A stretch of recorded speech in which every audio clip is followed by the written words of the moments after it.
So we're learning Tanya, L'Kutei Amarim, the first section of Tanya. We're on page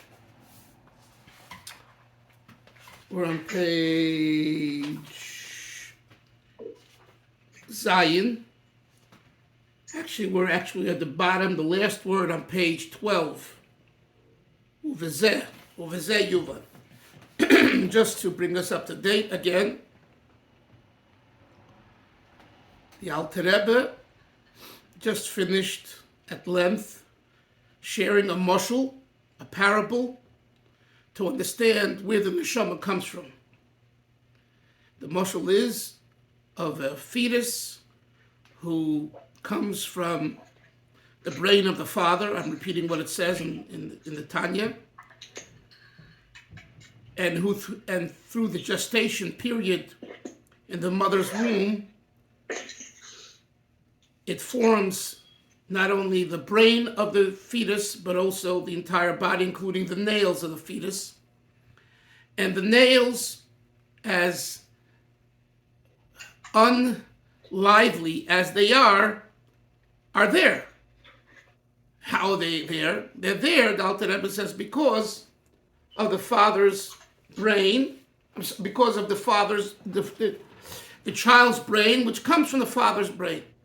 That's what he says here. Then he adds, not only is the nourishment of those nails while in the mother's womb associated with the father's brain, but also after this child is born and is a separate being and entity. The chayis, the vitality of the nails, even the nails of the child, continues to receive its sustenance from its brain, which comes from the father's brain. This was the mashal. And the nimshal, the moral, what we walk away with, what's relevant to what we're learning here in Tanya, is that the Jewish neshama, the nefesh elikis, as he calls it in the beginning of chapter 2, isn't just another life force to the Jew. It's actually chelik elikam al mamish. It's a part of God. It's godliness in the form of body. And as the Alter Rebbe adds the word mamish, it's felt and realized in a most tangible way. Just like the nails of the fetus and then later the child continue to grow and get its ability to be there in existence and in the growth form only because of the brain of the father. What is that in the nimshal? What is that in the moral? That there is what we call chochmi law, supernal wisdom, or in other places it's called chochma d'atzilis, chochma of the world of emanation, the first and highest world of the four worlds, Atzilus, Bria, Yitzira, Asiya, the world of emanation, creation, formation, and action. And that's where the neshama comes from. Or in other words, the Alter Rebbe uses, he says, Mimachshavtai v'chochmosi yizbarich, from the thought. And the Alter Rebbe finds this Kabbalistic concept in the words of the verse, where the Torah says regarding the soul that God gave Adam, it doesn't say he gave him a soul. It says he blew within him, within his nostrils and the neshama, a soul. Very strange words. He blew into why he gave him a soul. And the Alter Rebbe says no, specifically the language neficha, vayipach bi'apav nishmas chayim vayipach. Why did he blow? Because blowing, when you exhale, you get tired quickly. Oh, I'm tired, doctor. Don't make me do this again. Right? When you speak, you could yap and yap and yap and yap, and you don't get tired. You might want to stop because you're bored already of the conversation, but you don't physically get drained. But when you blow, when you exhale, you do. Why? Because it comes from deep inside, picking up air and then exhaling. And again, it's not easy work. Why? because it comes from the pneumius. Something that comes from the very essence. It's gewaldic, it's great, but it's work. And that's as an aside. It's Yud Shvat tonight, tomorrow. It's not easy work to be a chassid. Last time I said not everyone wants to be a chassid, and Isser gave me a malchus for saying that, which is great. What do you mean not everyone wants to be a chassid? If you look at what Chassidus has brought to the world, everyone wants to be a chassid. But it's work to be a chassid. That's what I meant. It's work. It's not just going to a shir and keeping the halacha, and that itself is work. But Chassidus is an avodah. All of Chassidus, the Baal Shem Tov came, that we work on ourselves and we refine ourselves and we hold ourselves back from this taiva and this indulgence and that we know is a daily struggle. So all of this is demonstrative of pneumius. If you Avram, if you want to know, am I at pneumius? Do I have something of pneumius? Or if you want to know about someone else, do they have pneumius? You have to ask a very simple question to yourself. Very simple. Is it easy work or hard work? If it's easy work, it's not pneumius. It isn't.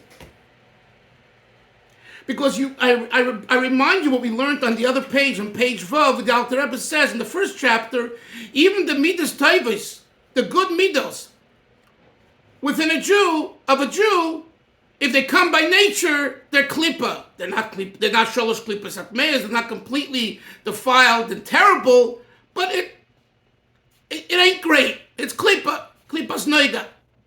Why, Yonason? Why? Because it's easy.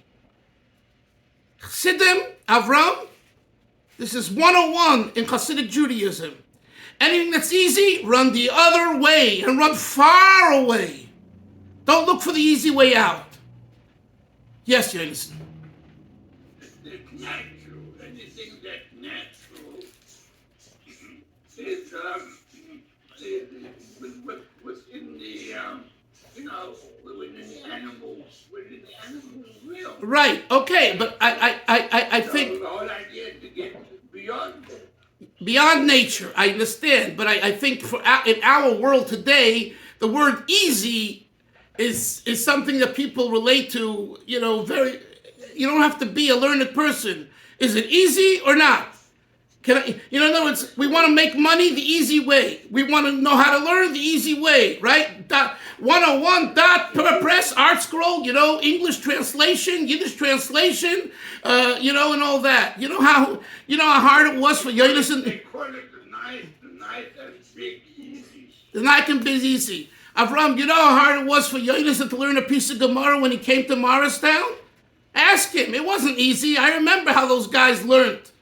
We learned already how to learn a piece of Gemara earlier, before we came to Morristown. And for Yonis and his friends, it was all a new experience, relatively speaking. I'm not saying everyone in the yeshiva, but, I remember they used to have pencils. And when they wanted to learn Yiddish, and they learned the Rebbe's first Likutei Sichos, volumes 1 to 4, different Sichos, and they had Rabbi Fritzi Lipsker over Sholem, Rabbi Vichten over Sholem, Rabbi Avremo Lipsker, these were all his rabbis at that time.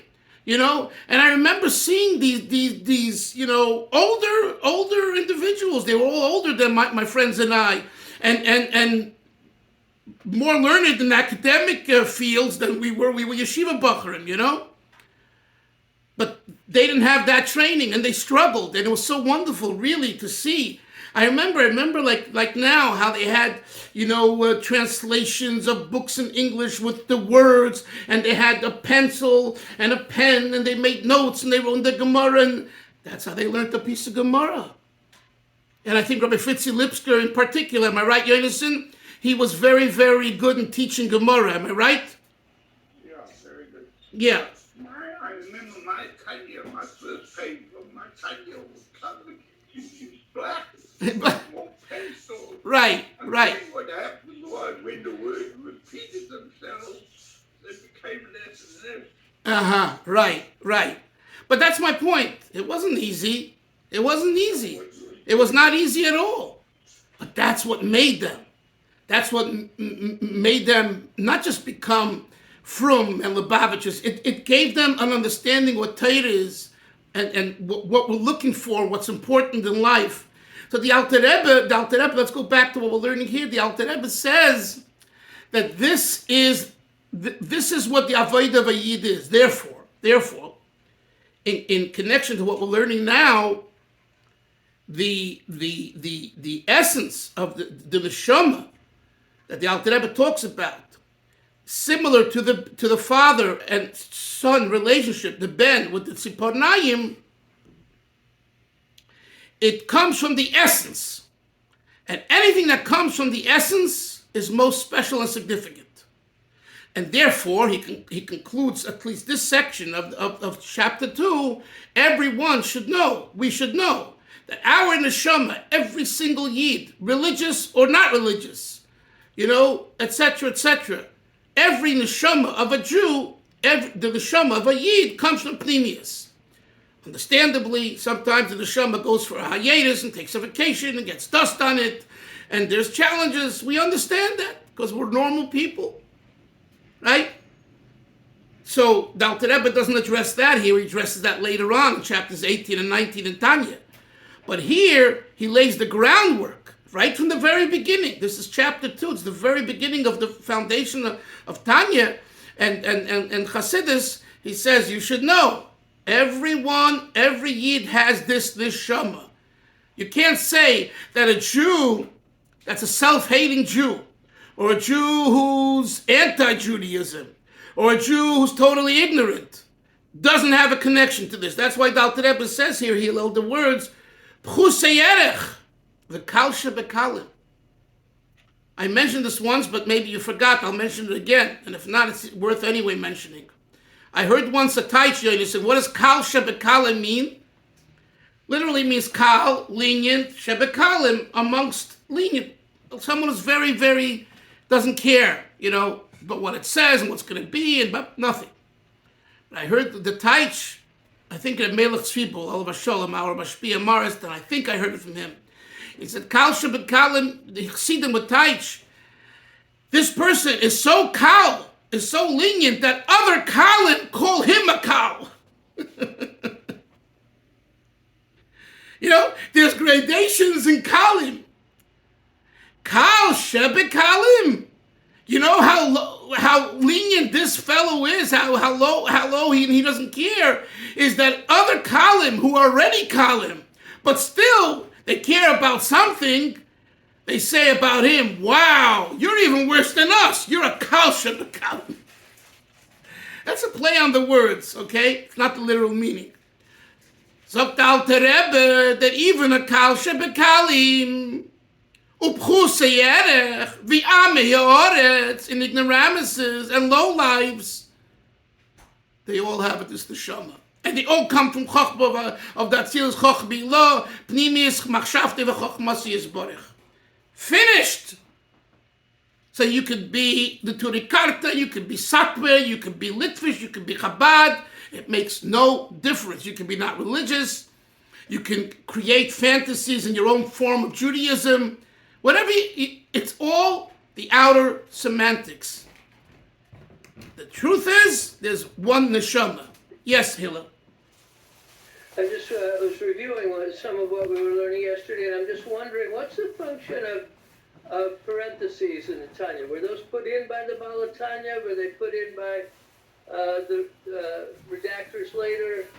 On page 13, on page Zion, when it says Poshim, Morim, B'Talmidei Chacham, etc., I just wonder where that comes from. Those are from the Balatanya itself, and forgive me. Sometimes I don't teach it because I feel it's going out of the context for right now, and I don't want to go into that other Inyan. But it is from the Balatanya. So when we say Chitas, we say that as well, and we really should be learning it, and maybe at some point, either, okay.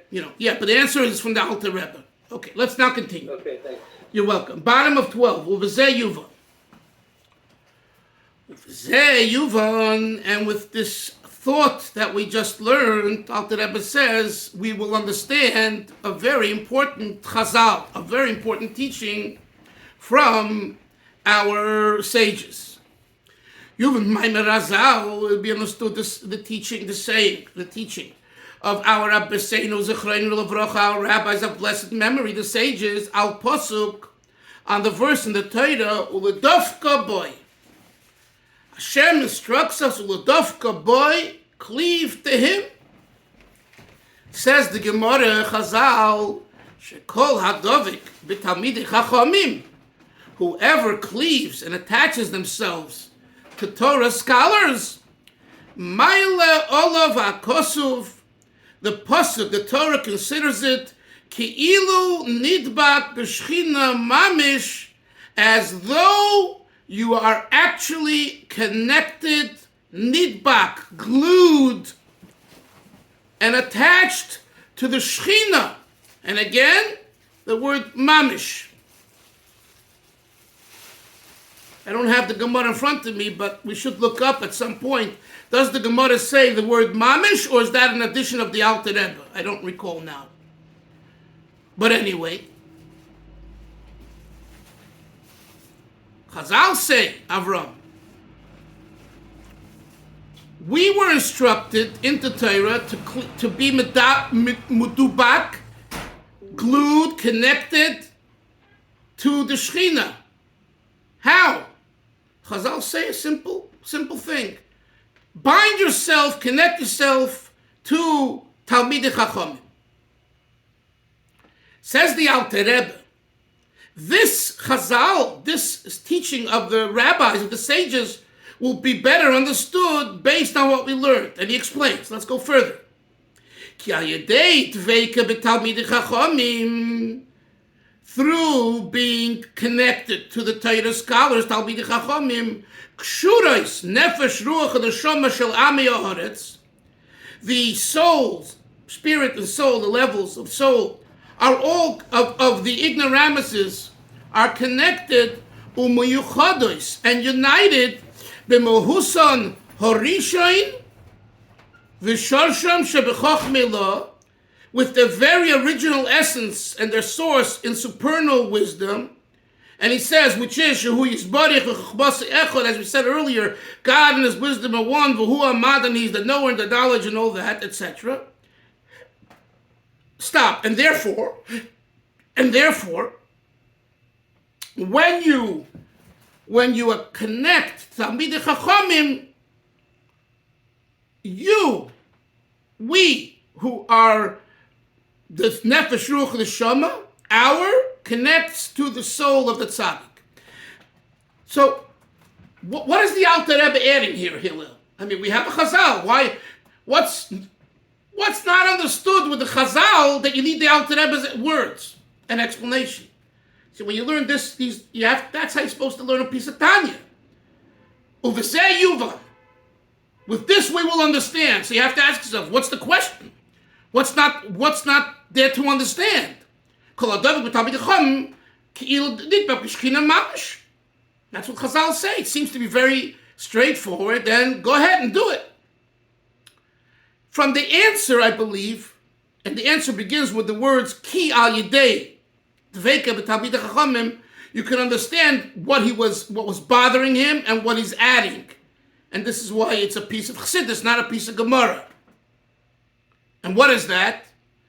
That the Dveikus Yoinisim primarily is not about the outer trimming and forms of emulating a tzaddik, a Talmid Chacham, but it's primarily about the neshama relationship, the nefesh ruach neshama. Is your soul? Are you binding your soul with the Talmid Chacham soul, or better said, by emulating the Talmidei Chachamim and connecting to them, you're creating a deeper connection. That's really where it's at. That is the soul connection between you and the Talmid Chacham. And that, Hillel, is not Gemara. That's Chassidus. For Haraya, go and ask any non-Chassid and quote to them this Chazal, I believe they'll tell you simply, the Gemara means emulate the Talmid Chachamim, connect to the Talmid Chachamim. The Alter Rebbe says here, that's true, but that's demonstrative of something much deeper, which is the soul connection. Let's look at his words. Ki al yedei dveikat gshuros nefesh ruach neshama sheyam yoretz umechedes musanishin, etc. to the people. When, in other words, it's a reciprocal effect.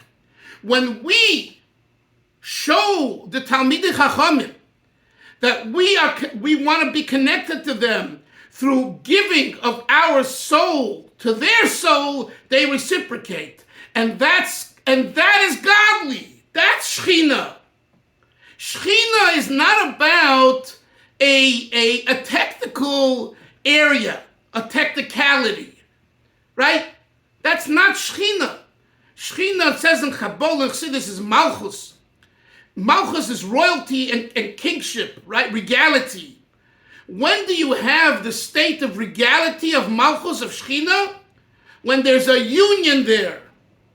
If there's no union between the people and the king and the Melech, you don't have Malchus.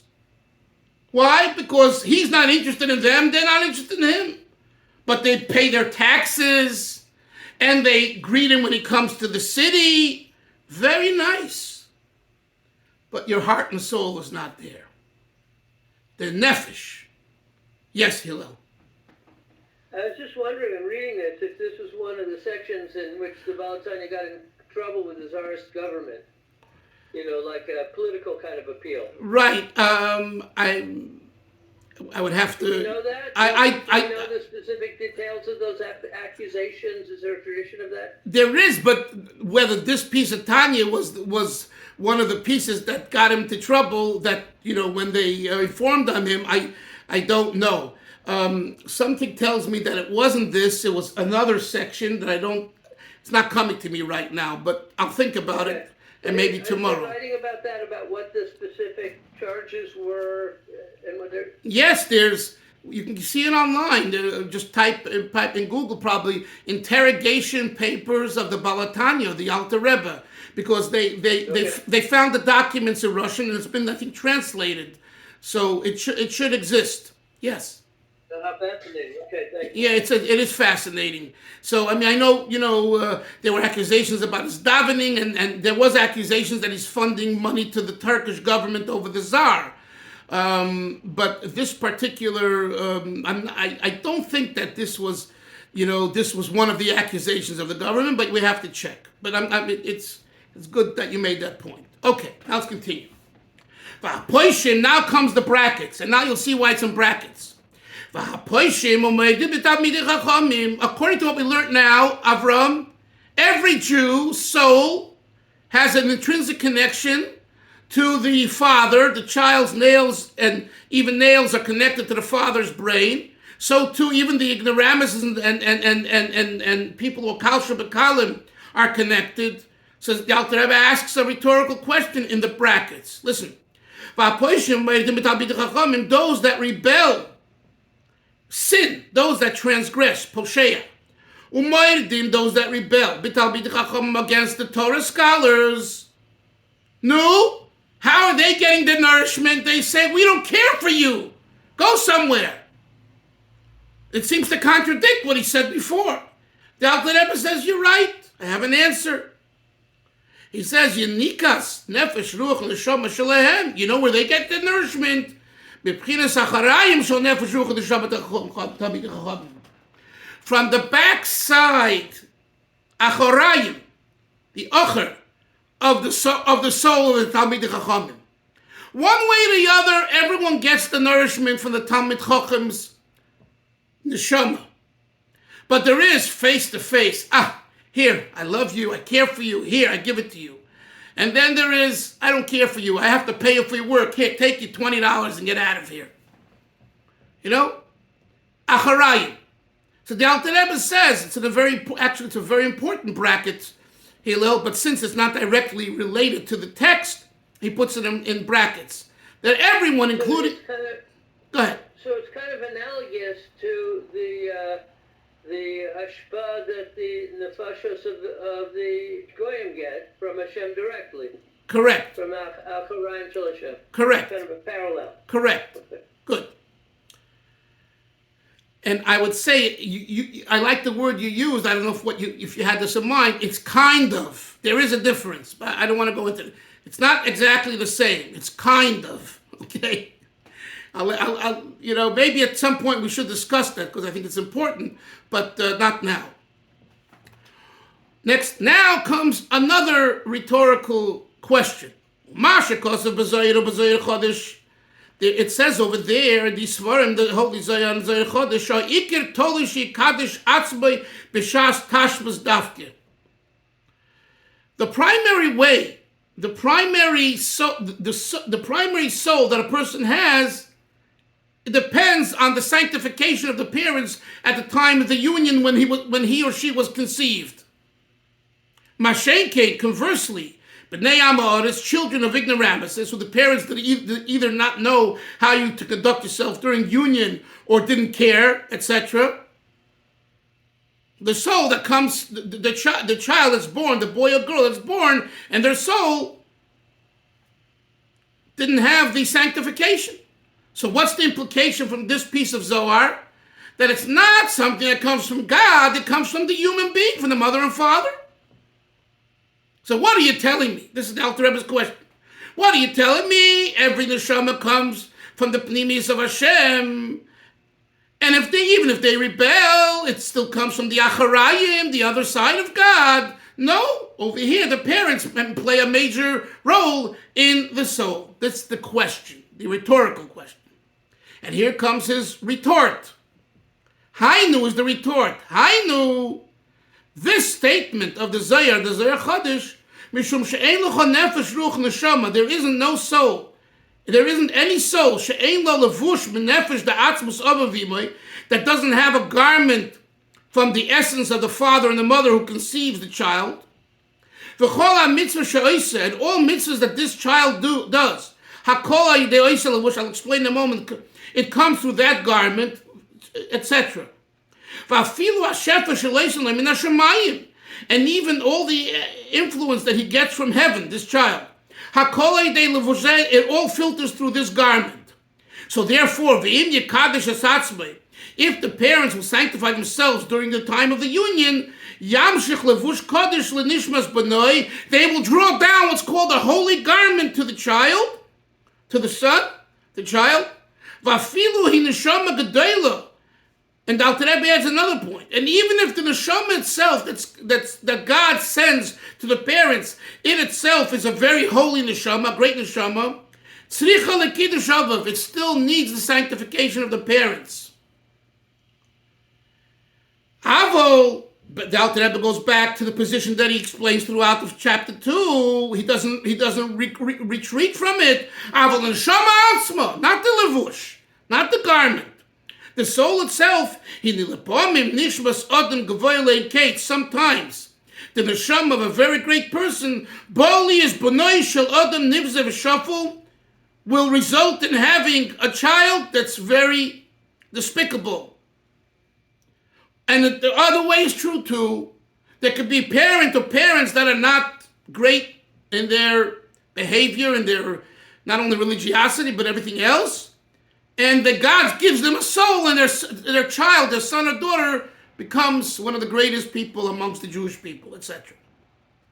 But because of Arizal calls up L'Kuti Torah, it says the Alter Rebbe gives us a reference if you want to look it up more. Look over there in the Arizal, Parsha Vayera, over time Mitzvah, Parsha Bereshis. Briefly, what is he referring to here? So he's referring to what we call the Levush Kadosh, the garment. The garment is the filtration system in which it channels the energy of the neshama practically to the child that's born. So the example that we always used, or one of the examples is, you have two children. One is able to process things very quickly and one isn't. So it could be that's because the way the parents behave during union by this child versus this child. The levush is the processing system, and if there's kedusha in the relationship, then the essence of the soul will have an easier way of expressing itself, and a holier way, and a greater way, and a better way.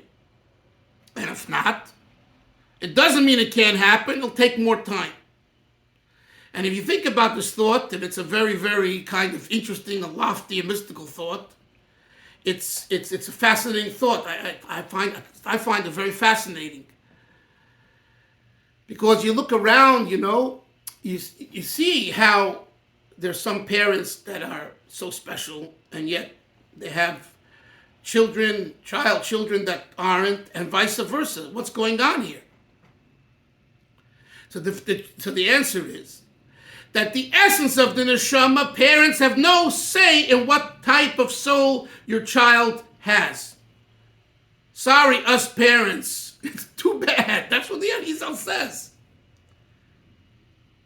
We don't decide. So if that, you'll say, so why do I have to be holy in the union, in the conception process? If God can give me, I can act like an animal, do what I want in my union, and God can still give me a child that becomes a tzaddik. And the answer is, it makes a difference in the processing stages. Because you don't know when your child will blossom and grow and become that special person.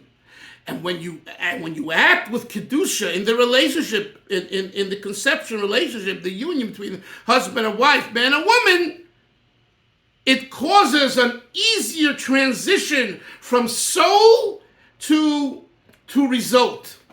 That's what it says here.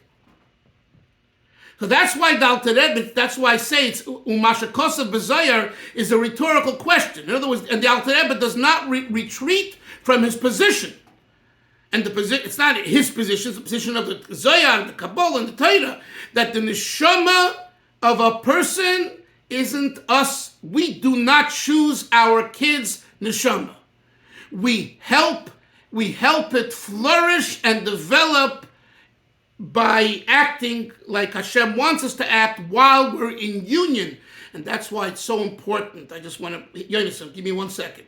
That's why it's so important, especially when someone's trying to become pregnant, to be holy, to be really refined, because it makes a difference.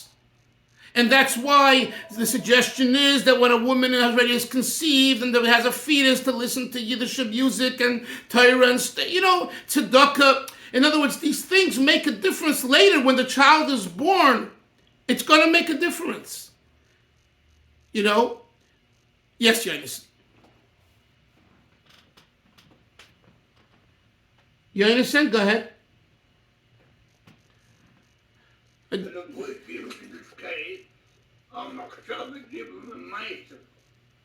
And when you're talking about things that the wisdom are refined, in other words, the person's able to think a more abstract idea and able to understand things quicker. Because you have somebody who has a very high neshama, and it takes a long time to understand something. It takes them a long time to understand it, to get to understand it. But because, what happens? But when you're talking about God, when somebody does something, there's a gruff way of doing something, and then there's an ageless way of doing something, a refined way of doing something. So who makes that? Who depends whether the child's going to be a gruff or young, or is the chassid?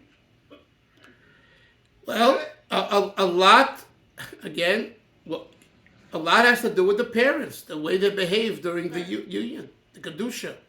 In other words, like this, Yonason, it doesn't mean it has to be that way. In other words, even if parents behave in the grub way, we find the children that grow to be, because you can work on yourself. You have always free will. But the question is, what's kind of, you will use the word natural. The natural response to a grubber union, living in union in a grubber way, in a coarse way, is grubkeit. And then it's going to be harder for the child to develop and become a mensch and really be special. Whereas if you're, and listen, you know, it's true, this Nakuda, because usually parents, the more edel, Yonis used the word edel, refined they are, it has an impact on the children. It's not even a question. Not even a question. But to say that I had, you know, grub parents, therefore I'm finished. That's wrong. It means you'll have to work harder. So that's what the Alter Rebbe is saying. The levush kaddish. Parents have a say in the levush. In the levush.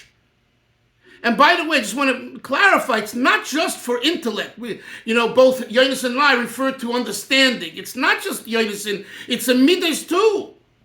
It's in everything. Exactly, thought, speech, and action. Okay, we'll talk maybe tomorrow a little more about it. We'll see. Yes, Yoni,